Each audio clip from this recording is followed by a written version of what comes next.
ठीक है। औसत मान क्या होता है एकदम विधिवत समझाते हैं। देखो आलतू फालतू के चक्कर मत पड़िएगा भैया, सब एकदम एग्जैक्ट यूट्यूब पर सही नहीं बताते हैं। तो यहाँ पर एकदम विधिवत अच्छे से समझाते हैं, कोई भी कॉन्सेप्ट मिस होता है तो जरूर बताइएगा। हेलो बच्चों, कैसे हैं आप सब? उम्मीद करते हैं मस्त होंगे और स्वस्थ होंगे, अपनी पढ़ाई को बेहतर ढंग से कर रहे होंगे। हम लोग प्रत्यावर्ती धारा का 3 लेक्चर अपलोड कर दिए हैं और 3 में से आज ये चौथा लेक्चर अपलोड करने वाले हैं। ये चौथा लेक्चर जा रहा है, आराम से पढ़िए, मस्त से पढ़िए, कोई भी दिक्कत हो कमेंट करिए, पढ़ाई से रिलेटेड सभी प्रॉब्लम सॉल्व की जाएगी। और अगर वीडियो अच्छा लगे तो एक सब्सक्राइब जरूर कर दीजिएगा। आइए चलते हैं। आज हम लोग देखिए क्या करते हैं, आज हम लोग प्रत्यावर्ती धारा के लिए निकालेंगे औसत मान, प्रत्यावर्ती धारा का औसत मान। ठीक है, इसमें लिख देते हैं प्रत्यावर्ती धारा का औसत मान। प्रत्यावर्ती धारा का औसत मान, औसत मान, ठीक है। औसत मान मतलब मीन वैल्यू या average value, mean value of, mean value of alternating current. ठीक है, औसत मान क्या होता है एकदम विधिवत समझाते हैं। देखो आलतू फालतू के चक्कर मत पड़िएगा भैया, सब एकदम एग्जैक्ट यूट्यूब पर सही नहीं बताते हैं। तो यहाँ पर एकदम विधिवत अच्छे से समझाते हैं, कोई भी कॉन्सेप्ट मिस होता है तो जरूर बताइएगा।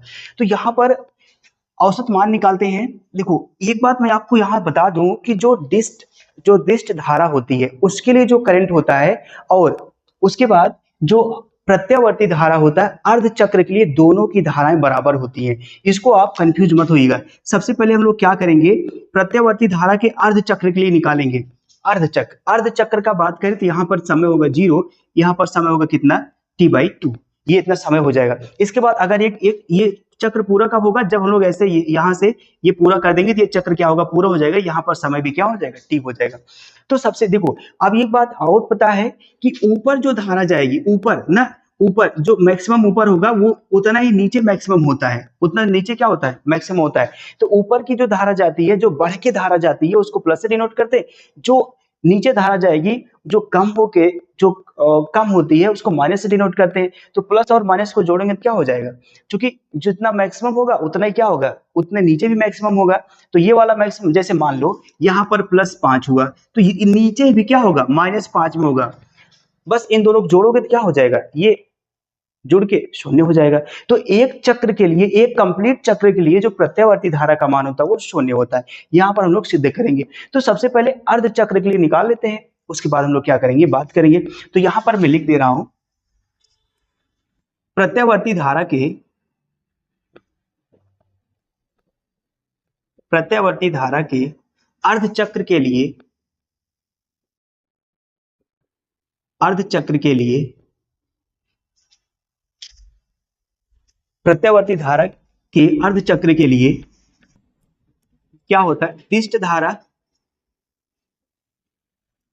धारा और प्रत्यावर्ती धारा मतलब एसी धारा, एसी और दिष्ट धारा और एसी प्रत्यावर्ती धारा दोनों दोनों बराबर होती है, बराबर होती है। ठीक है, यहां से एक लाइन लिखोगे, यदि यदि dt समय में, dt समय में स्मॉल आई धारा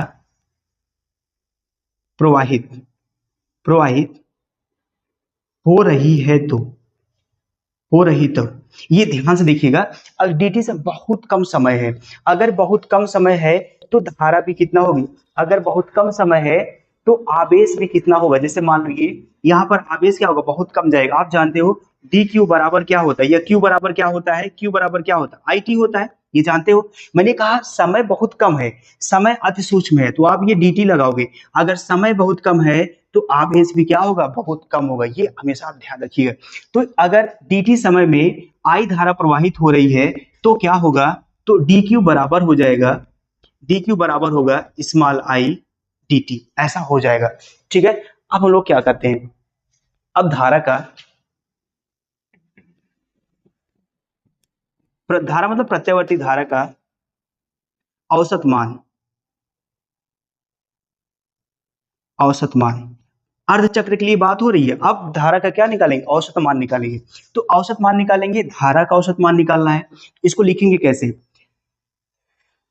यहां लिख दे रहे हैं क्यू बराबर डी क्यू, डी क्यू बराबर होगा, देखो औसत मान को कैसे लिख रहे हैं मैं, आई एम से, ये मीन वैल्यू है किसका, धारक औसत मान, इनटू, देखो जो क्यू होता है क्यू बराबर आई टी होता है, आई टी, आई का मतलब ये हो गया और टी का मतलब समय अंतराल, टी का मतलब क्या है, समय है, टी का मतलब क्या है, समय है, ये समय है। अब देखो डी क्यू बराबर यहां से डी क्यू बराबर ये आई एम इंटू, देखो समय यहां से यहां तक, देखो अर्ध चक्र की बात हो रही भैया, किसकी बात हो रही है, प्रत्यावर्ती धारा के अर्ध चक्र के लिए बात हो रही है, मैं बहुत पहले बता दिया हूं, ये अर्ध चक्र की बात हो रही है। तो अर्ध चक्र के लिए यहाँ पर समय कितना होगा, टी बाई टू, तो ये आई एम ये हो जाएगा टी बाई टू, यहां से आई एम निकालोगे मतलब प्रत्यावर्ती धारा का माध्य मान या औसत मान निकालोगे, ये होगा डी क्यू अपान में टी बाई टू, तो यहां से आई एम बराबर ये हो जाएगा टू अपान में टी और यहां पे हो जाएगा डी क्यू, ठीक है, ये लाइन ये डी क्यू हो जाएगा। तो यहां से आई एम बराबर ये हो जाएगा टू अपान में टी, ये हो जाएगा डी क्यू बराबर, देखो क्या लिखे, डी क्यू बराबर क्या है, I D T, D Q बराबर क्या है, आई डी टी, ये हो गया, इसको इतना लिख लो, आई एम बराबर ये। अब हम लोग हमारा हमारा काम अब यहां से आसान हो जाएगा, यहां से हमारा काम आसान हो जाएगा, इसको इतना लिख लो, इसके साथ ले लो, आगे चलते हैं। देखो अभी हम लोग लिखे कि आई एम बराबर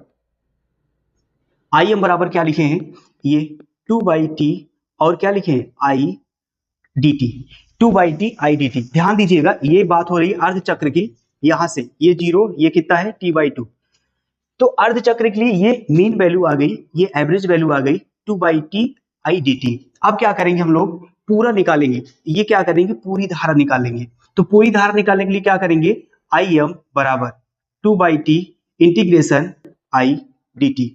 अच्छा देखो अर्ध चक्र के लिए पूरी धारा निकालोगे तो कहां से, जीरो से कितना है टी बाई टू तक, तो पूरी निकालोगे तो यहां से होगा जीरो से कितना लिमिट लगाओगे टी बाई टू। अब हम लोग जानते हैं, वी नो दैट, यहां लिख दो, हम लोग जानते हैं धारा के समीकरण से आई बराबर आई नॉट साइन ओमेगा टी होता है, यहाँ जहां आई है वहां इतना रख दो, तो आई एम बराबर ये हो जाएगा टू बाई टी, जीरो से कितना है टी बाई टू, ये हो जाएगा जहां आई है वहां पे रख दो आई नॉट साइन ओमेगा टी, ठीक है। अब उसके बाद यहाँ पर डी टी है तो आप डी टी भी लगा दो, ऐसा, ठीक है। ऐसी वीडियो आपको YouTube पर कहीं भी नहीं मिलेगी, एक इत्मीनान से देखिएगा पूरा समझ में आएगा। तो आई एम बराबर ये टू बाई कितना होगा टी, अब देखो ये क्या है, ये कांस्टेंट है, आई नॉट क्या है, कांस्टेंट है, बाहर कर लो, आई नॉट ये होगा जीरो से टी बाई टू और ये हो जाएगा साइन ओमेगा टी और डी टी हो जाएगा, तो ये होगा आई नॉट बराबर टू आई नॉट, मतलब आई एम बराबर टू आई नॉट अपान में टी और into sine omega T, sine omega T का समाकलन करना है, साइन ओमेगा टी का समाकलन क्या होता है, ये होता है कॉस ओमेगा टी माइनस के साथ, माइनस कॉस ओमेगा टी। एक बात मैं आपको शॉर्ट में बता रहा हूं, देखो ये टी के अगर टी का कुछ भी गुणांक है तो उसको नीचे लाके कर दो, अगर टी का कुछ भी गुणांक है तो उसको नीचे कर दो, ये ऐसे, ये ओमेगा हो जाएगा, ठीक है। अब लिमिट लगा दो जीरो से कितना टी बाई टू तक, लिमिट लगा दो जीरो से टी बाई टू तक, आगे चलते हैं, इसके आगे चलते हैं। तो ये आई एम बराबर कितना है टू आई नॉट अपान में कैपिटल टी।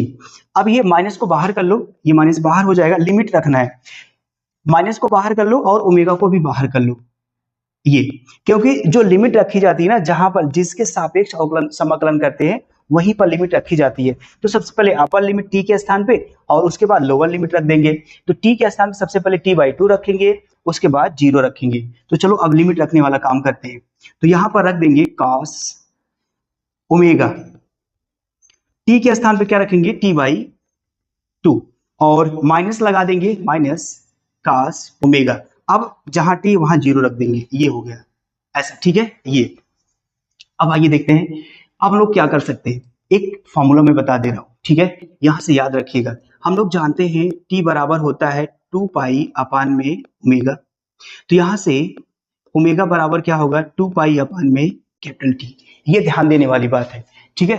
तो आइए अब आई एम बराबर यहां माइनस टू आई नॉट अपान में टी, जहां ओमेगा है क्या रख सकते टू पाई अपान में टी ऐसे, और ये बनेगा cos omega T, omega T देख रहे हो, कास ओमेगा, जहां ओमेगा है वहां रख दो 2 पाई अपान में टी, जहां ओमेगा है वहां रख दो 2 पाई अपान में टी, 2 पाई अपान में t into t by two minus cos, ये ओमेगा का जीरो में गुणा करोगे तो क्या होगा, जीरो हो जाएगा। टी से टी कैंसिल हो जाएगा, 2 से 2 कैंसिल हो जाएगा, और ये टी से टी कैंसिल, 2 से 2 कैंसिल, तो बचा अपने पास कितना, आई एम बराबर माइनस आई नॉट अपान में कितना हो गया पाई, और ये कास पाई माइनस ये हो गया कास जीरो, ये हो गया कास 0 डिग्री। ठीक है, ये हो गया कास 0 डिग्री। अब थोड़ा सा हम लोग बात करते हैं आगे, तो ये हो जाएगा आई एम बराबर माइनस आई नॉट अपान में पाई इंटू इसकी वैल्यू, कास पाई के मान कितना होता है, कास पाई का मान होता है -1, और कास पाई का मान -1, पाई का मान 180, पाई का मान -1, और कास जीरो का मान ये हो गया 1 होता है, ये हो गया -1 कितना हो जाएगा, -1 कितना, -2 माइनस आई नॉट अपान में पाई इंटू -2, माइनस माइनस क्या होगा, ये माइनस माइनस क्या होगा, प्लस हो जाएगा, तो ये हो जाएगा आई एम बराबर 2 आई नॉट अपान में क्या होगा पाई, यहाँ पर पाई की वैल्यू रख दो, आई एम बराबर 2 अपान 3.14 इंटू आई नॉट, क्या होगा, अब यहाँ पर आई एम, तो आई एम बराबर होगा 0.637, ये हो जाएगा आई नॉट। ये होता है एवरेज वैल्यू या mean value of alternating current, मतलब प्रत्यावर्ती धारा का अर्ध चक्र के लिए जो मान होता है, औसत मान होता है 0.637 आई नॉट होता है।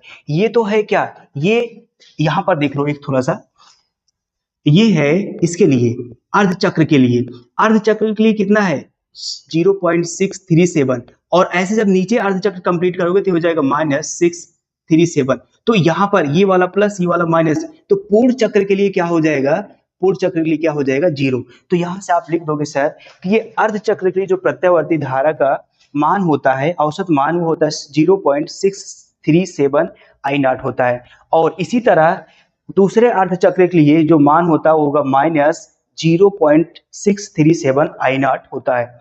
तो इस तरह से एक पूर्ण सर्किल के लिए क्या होता है, प्रत्यावर्ती धारा का जो मान होता है, औसत मान, वो क्या होता है, 0 होता है। इसका स्क्रीनशॉट लीजिए भैया, आराम से हर एक चीज समझोगे ना तो पूरी चीज समझ में आ जाएगी, मैंने एकदम विधिवत समझा लो। आई होप कि आपको वीडियो अच्छी लगी होगी, अगर वीडियो पसंद आया हो तो लाइक जरूर करिएगा, अपने दोस्तों के साथ शेयर कर दीजिएगा। मिलते हैं नेक्स्ट में, तब तक के लिए जय हिंद।